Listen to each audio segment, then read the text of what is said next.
yang memberikan notasi debit itu rasionalnya karena utang bank berkurang. Oleh sebab itu ya, masuk debit keluar kredit harus dibuang jauh-jauh dari benak pikiran saudara ya. Nah, karena untuk aturan mendebit dan mengkredit itu adalah berdasarkan sifat masing-masing akun. Apakah termasuk kelompok harta, apakah termasuk kelompok utang, apakah termasuk kelompok modal, apakah termasuk kelompok pendapatan dan beban. Ya. Nah, kalau ada pengeluaran biaya beban, ya maka akun bebannya di debit atau di kredit? Debit. Halo. Ingat Di debit Bu. Di debit, Gimana? debit. Siapa yang menjawab ini? Area. Saya, Bu. Ya, silakan Arif Saudi. Karena itu nanti kasnya akan berkurang, otomatis kas nanti ada di posisi kredit Bu. Jadi beban ada di kolom debit. Ya, itu kan hanya saudara spekulasi keseimbangannya aja, karena kasnya berkurang di kredit berarti bebannya di debit. Ya, itu enggak salah. Ya, tapi mengapa? Oke, offline. Mengapa Oke, beban itu di debit? Karena bebannya itu bertambah Bu. Karena bebannya bertambah. Karena beban bertambah itu di debit. Juga bisa dirasionalkan karena beban itu ada hubungannya dengan modal ya. Kalau itu ada pertambahan beban berarti akan mengurangi modal.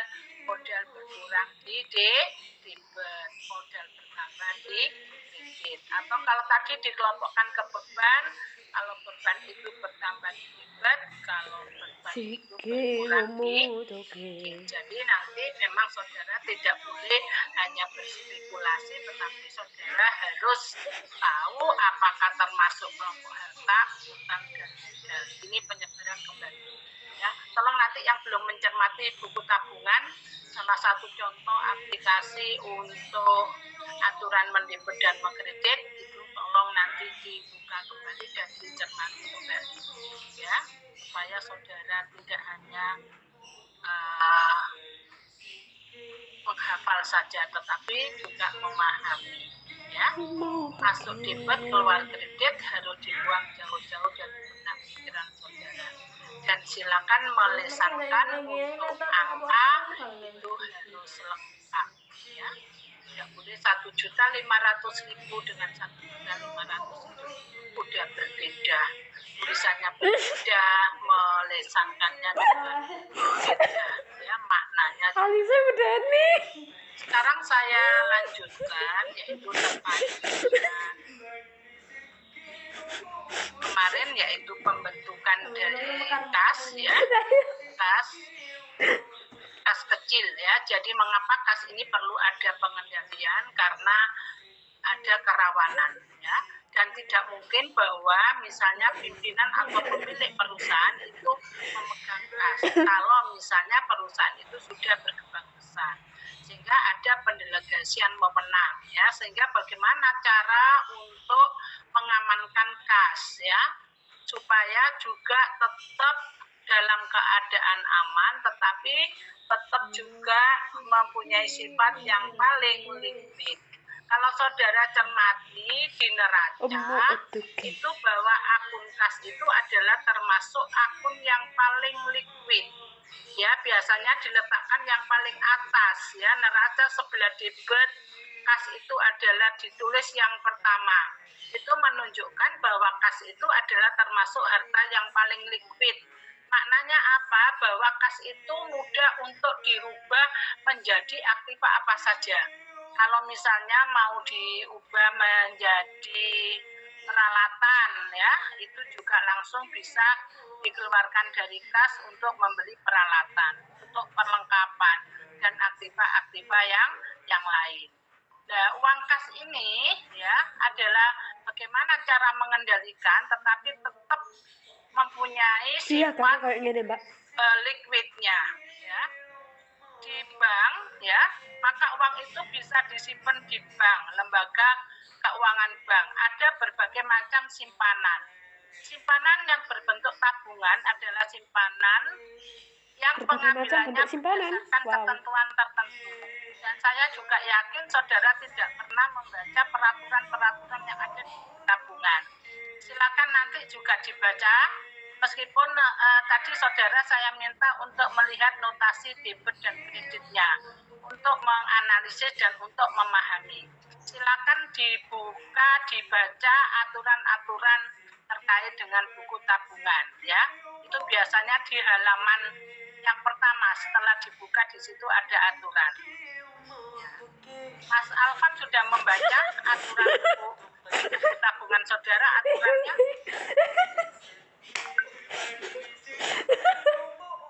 Sudah atau belum?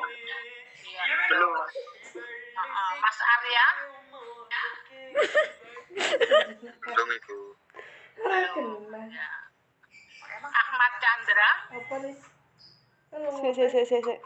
Belum Bu. Belum. Abdul Aziz? Cuma baca sekilas tentang ketentuan umum tabungan, tapi di Bank BRI. Baru dibuka ini tadi ya? Baru dibaca. Iya, baru dibuka. Karena saya lihat bawa buku tabungan. Betul itu ya, penyetoran tadi dan penarikan sudah dicermati, notasi debit dan kreditnya. Sudah Ibu.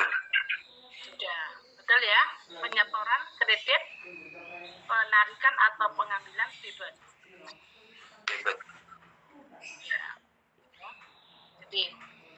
Jadi tabungan adalah simpanan yang ada di bank yang pengambilannya berdasarkan ketentuan tertentu. Sedangkan deposito adalah simpanan yang ada di bank yang pengambilannya berdasarkan jangka waktu tertentu. Sedangkan rekening koran atau rekening giro adalah simpanan yang ada di bank yang pengambilannya tidak terbatas ya, dapat diambil sewaktu-waktu, berapa kali berapa jumlahnya. Itu adalah simpanan Koran. Sekarang kalau misalnya uang kas itu supaya aman disimpan ke bank, maka sebaiknya disimpan dalam bentuk tabungan, dalam bentuk deposito, atau dalam bentuk giro, simpanan giro. Yang mana? Giro. Alia?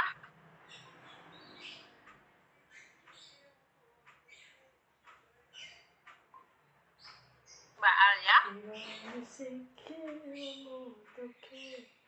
Alianya ada 4 Bu. Bagaimana? Oh iya. Oh, Alia Rianti juga ini, Alia Rianti.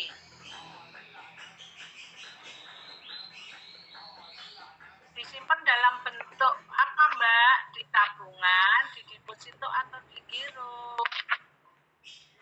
Di giro Bu. Simpanan dalam bentuk giro ya. Jadi kalau di tabungan kan ada ketentuan tertentu ya. Berarti nanti tidak bisa menggantikan fungsi daripada uang kas ya. Yang kedua disimpan dalam deposito ya. Malah deposito itu mengambilnya harus jangka waktu tertentu ya. Sehingga yang benar adalah disimpan dalam bentuk simpanan rekening koran atau Situ ngene. ya. Ngene. Iya. Bagaimana Ora ta? untuk mengantisipasi ya, mengantisipasi pengeluaran kecil, misalnya untuk membayar rekening listrik, untuk membayar telepon ya, itu perlu Iya. dibentuk kas kecil ya. Sedangkan untuk rekening koran atau simpanan dana Nah iyo ini. sama Gak dengan iso. simpanan gitu ya, istilahnya seperti itu, maka kemungkinan ada ya ketidaksamaan antara pencatatan yang dilakukan oleh perusahaan dengan pencatatan yang dilakukan oleh bank. Contoh, misalnya pada waktu bank itu memberikan bunga, ya, ada pendapatan bunga, itu kemungkinan bahwa perusahaan itu belum mencatat karena tidak tahu berapa pendapatan bunga dari bank, ya. Sehingga kan saudara, halo, repot itu. Memang online itu ada kelemahannya. Kira-kira saudara ini semua ikuti dengan baik atau tidak? Kalau di kelas kan tahu, ya.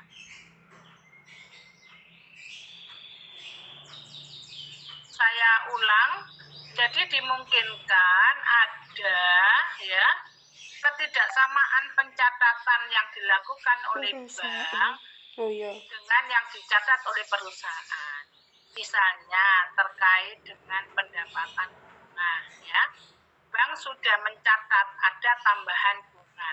Tetapi karena info ini belum diterima oleh perusahaan, maka perusahaan belum melakukan pencatatan. Sehingga dimungkinkan itu penyebab ketidaksamaan saldo yang dicatat oleh perusahaan dengan saldo pencatatan yang dilakukan oleh bank. Sehingga perlu membuat namanya apa? Kas kecil. Kok kas kecil? Rekonsiliasi, Bu. Membuat rekonsiliasi bank, ya. Kalau kas kecil itu membentuk kas kecil karena ada pengeluaran kecil, ya, yang langsung, misalnya nanti misalnya ada pembelian materai, misalnya 20.000, ya, ambil uang di bank dengan menggunakan cek atau kan ya merepotkan, sehingga perlu dibentuk kas kecil. Kalau tadi ketidaksamaan itu, maka perlu dibuat rekonsiliasi.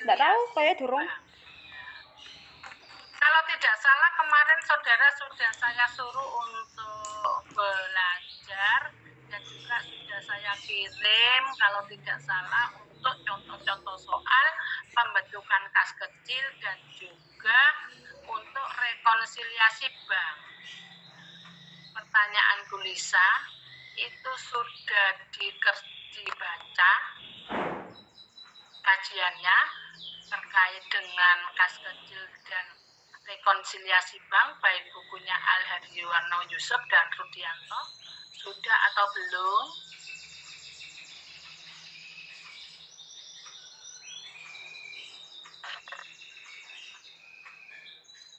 Arya Permana,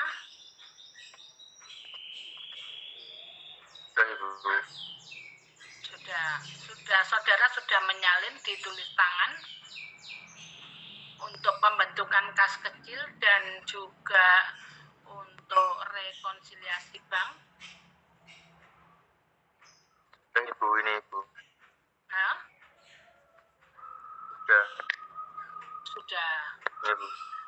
Yeah. Untuk Alia Husnia sudah disalin kembali. Sudah, Bu. Sudah. Ahmad Chandra. Sudah, Bu. Ahmad Alfian.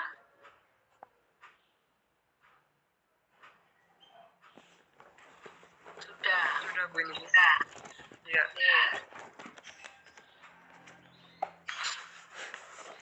Kok kayak Semua sudah ya. gak percaya sih. Terus menyalinnya sudah dengan Iya ya. Ahmad Alfian sudah dicermati.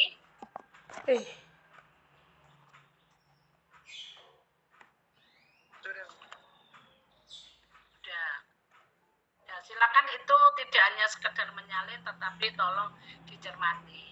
Jadi ada dua topik, yaitu terkait dengan pembentukan kas kecil dan juga rekonsiliasi bank.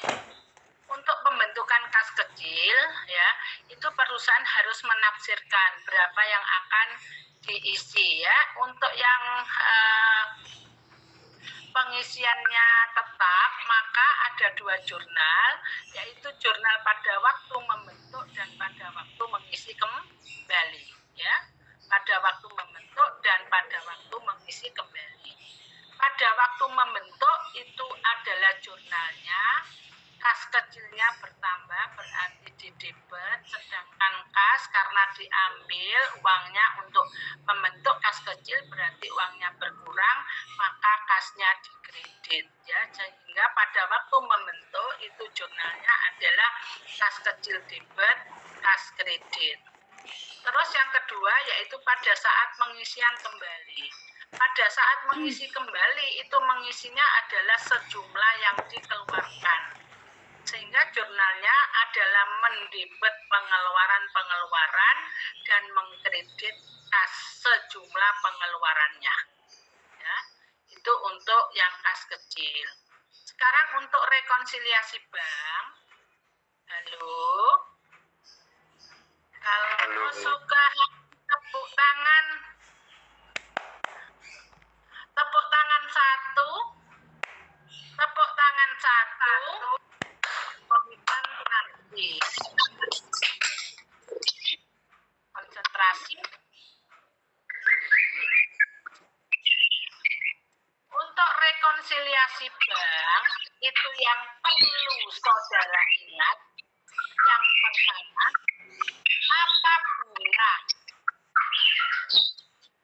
apabila nanti dicermati kembali yang menyalin itu, apabila ini bisa saudara ingat dan bisa saudara tuliskan, apabila perusahaan belum melakukan pencatatan atau belum melakukan pencatatan, maka harus membuat jurnal. Karena yang dicatat itu kan berarti harus membuat jurnal. Contohnya ternyata kalau misalnya kesalahan itu, ketidaksamaan itu disebabkan oleh perusahaan belum mencatat pendapatan bunga misalnya, maka itu harus dijurnal dulu, dibuat jurnal, ya, di jurnal dan juga menambahkan pada sisi kasnya, ya, karena kan belum ditambahkan dan juga harus dijurnal. Itu. Tetapi kalau misalnya bank itu sudah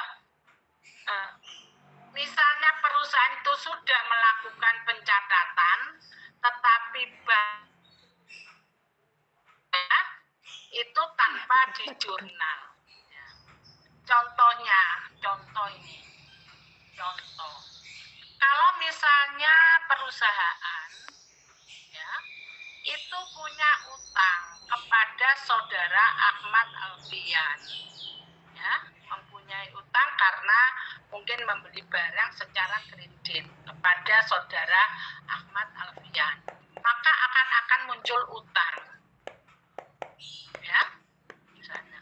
Terus saudara Alfian itu datang ke perusahaan untuk nagih. Setelah itu sudah dibuatkan cek, dituliskan cek, ya. Cek itu kan sama dengan uang tunai tadi, supaya nanti Alfian itu akan mengambil, di mana misalnya perusahaan tadi menyimpan uangnya dalam bentuk rekening koran di BNI 46. Alfian dituliskan cek 2 juta rupiah. Ya, melakukan berarti ada pengeluaran uang sebesar 2 juta rupiah untuk bayar utang kepada Alfian. Ternyata saudara Alfian ini, ya, ceknya sudah ditulis misalnya tanggal 10 Februari. Tapi Ahmad Alfian ini karena merasa tidak butuh, ceknya itu tidak dibawa ke bank, simpen aja dulu, ya. Sampai-sampai bank itu sudah membuat laporan, mengirim laporan ke perusahaan. Ternyata, loh, kok tidak sama misalnya, ya. Kok ternyata bahwa uang yang ada, catatan yang ada di bank ini lebih besar 2 juta. Kesalahannya di mana? Setelah ditelusur ternyata kalian ini memang belum mengambil uangnya di bank, ya. Itu, ya. Kalau yang seperti itu berarti perusahaan itu sudah melakukan pencatatan sehingga tidak perlu di jurnal, tetapi itu perlu hanya dikurangkan, ya. Yang mana berarti yang bank, karena tadi bank itu belum dikurangkan, sehingga kalau tadi selisihnya 2 juta penyebabnya karena saudara Ahmad Alfian belum menarik uang yang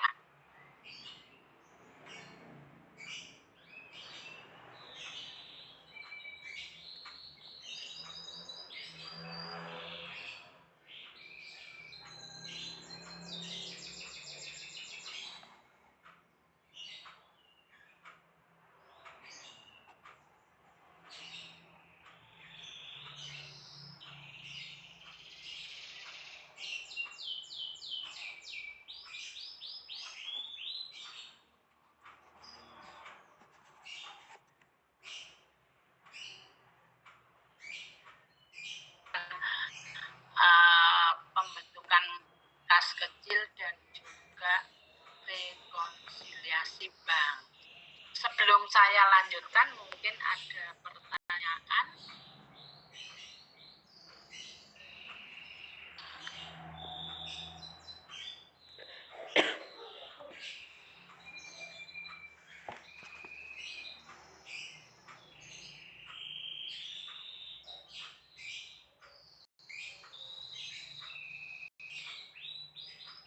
Ada pertanyaan?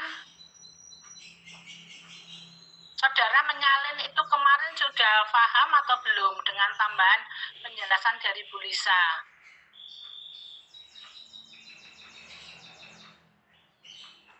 Saya masih belum, Bu, dikarenakan dari pertemuan kemarin saya izin vaksin. Oh, izin vaksin. Terus nggak kocok buku nih? Belum ada, Bu. Oh, ya itu. Sudah melihat, sudah menyalin. Nyalinnya hanya nyalin apa ambek mencermati? Siapa ya sing off-cam ya? Cek ora konco off-cam ngono lah. Sedikit-sedikit Iki ana. itu. Karena sedikit-sedikit. Ya, tolong nanti dicermati kembali Mas Alfian. Jujur Ya. ya. Oh, off-cam lumayan anak koncoe. Terus Mas Angga, bagaimana Mas Angga? Angga. Oh. On cam. Off cam. Iya, wis. Nanti dicermati kembali semuanya. Kalau ada yang tidak paham, boleh ditanyakan. Yang mana? Kalau tadi Ahmad Alfian kan tidak tahu ya, pokoknya guru ngerti karena tadi mempelajarinya belum seutuhnya kan, itu hanya sepotong-sepotong. Nggak ngertinya di mana kan saudara juga nggak tahu. Sing Alfian, Ahmad Alfian. Lebih paham. Sing Angga sudah paham. Ya, alhamdulillah. Karena vaksin kemarin Mas Alfian sudah enggak apa-apa, sehat. Semua sehat ya, enggak ada yang sakit nggih. Ada yang Alhamdulillah sehat, Ibu. Alhamdulillah, Ibu. Oh ya, alhamdulillah sehat semua. Mudah-mudahan mahasiswa sehat, dosennya sehat, semua warga kampus sehat semua. Amin. Amin. Ya, sekarang kalau itu silakan nanti yang masih belum paham ya silakan tanya, boleh. Sekarang boleh saya tunggu. Yang mana yang enggak paham.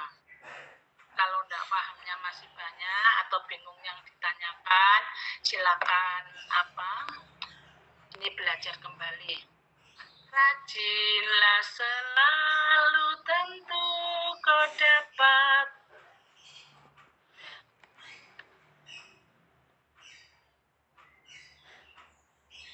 Harus banyak membaca dan membaca.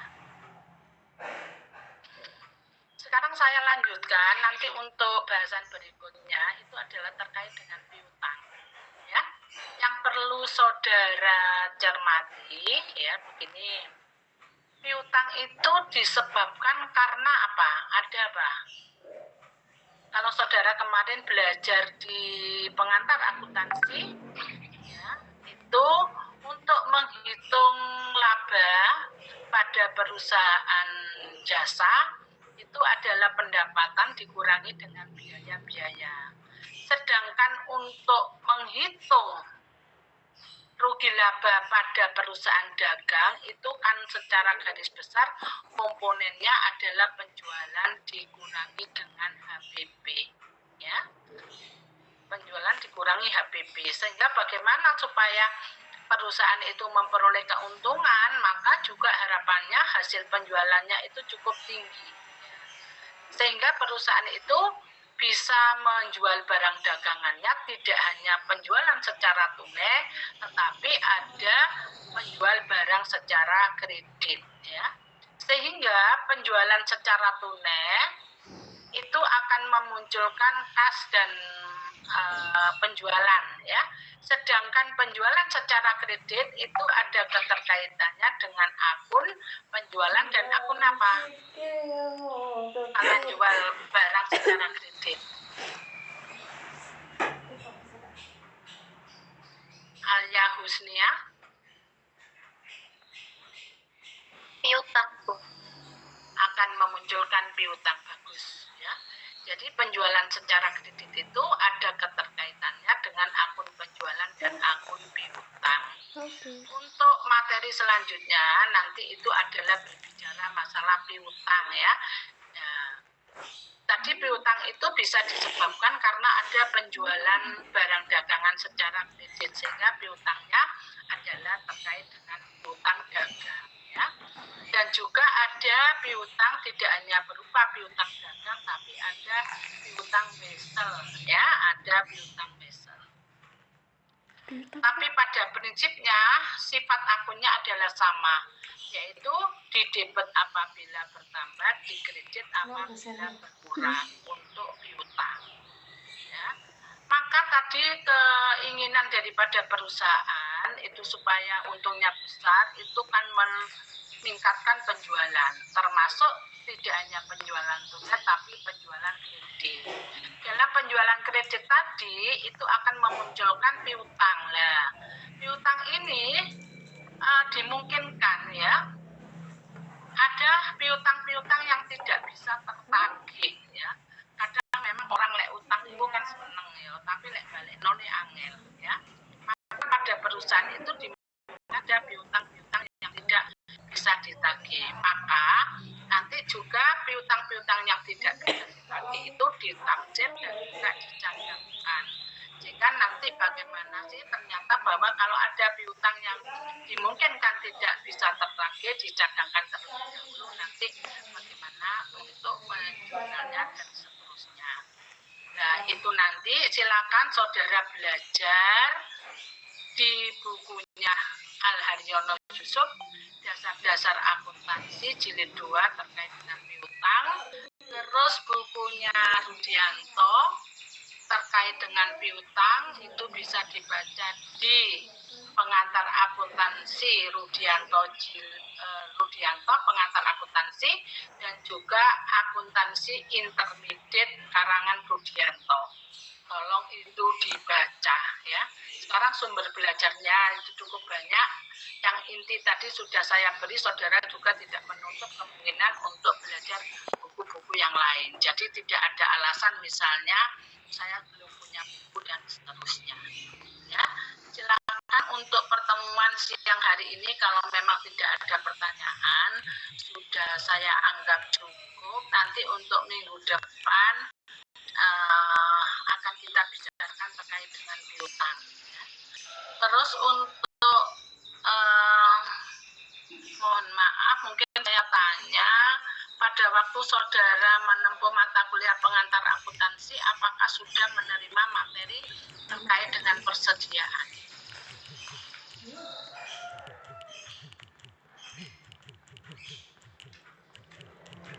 Persediaan. Mbak Alika Kawainanda, ingat sudah pernah disampaikan persediaan? Sudah Bu, yang HPP itu. Oh, HPP, persediaan menghitung Belum. persediaan belum. Ya. Jadi memang untuk HPP itu kan juga harus ada data ya, karena tadi untuk menghitung keuntungan pada perusahaan dagang itu adalah komponennya penjualan dikurangi HPP. Lah HPP itu adalah persediaan awal ditambah dengan pembelian bersih ya, secara garis besar HPP adalah persediaan awal ditambah dengan pembelian bersih dikurangi dengan persediaan akhir itu, sehingga juga nanti saudara harus paham bagaimana untuk menghitung persediaan ya. Jadi nanti setelah piutang juga topik berikutnya adalah persediaan. Silakan ada pertanyaan. Kalau tidak ada, maka pertemuan pada siang hari ini bisa saya akhiri. Selamat siang. Silakan sisa waktunya saudara gunakan untuk belajar dan mencermati ya. Karena akuntansi saudara harus banyak belajar ya. Akuntansi mata kuliah kita. Akuntansi mata kuliah kita. Mari belajar bersama-sama. Mari berlatih bersama-sama. Mari diskusi, raih prestasi. Mari diskusi, raih prestasi. Tepuk tangan semuanya ya. Insya Allah kalau kita gembira, semangat, insya Allah akan menambah imun kita dan mudah-mudahan kita sehat ya. Saya kira itu yang bisa saya sampaikan. Selamat siang, selamat belajar. Mudah-mudahan semua dalam keadaan sehat. 1 jam. Dan selalu Jamnya lah, like, kalau apa Allah Google Subhanahu Meet, wa Ta'ala. Zoom maksimal 50 menit. Assalamualaikum warahmatullahi wabarakatuh. Waalaikumsalam warahmatullahi wabarakatuh. Waalaikumsalam.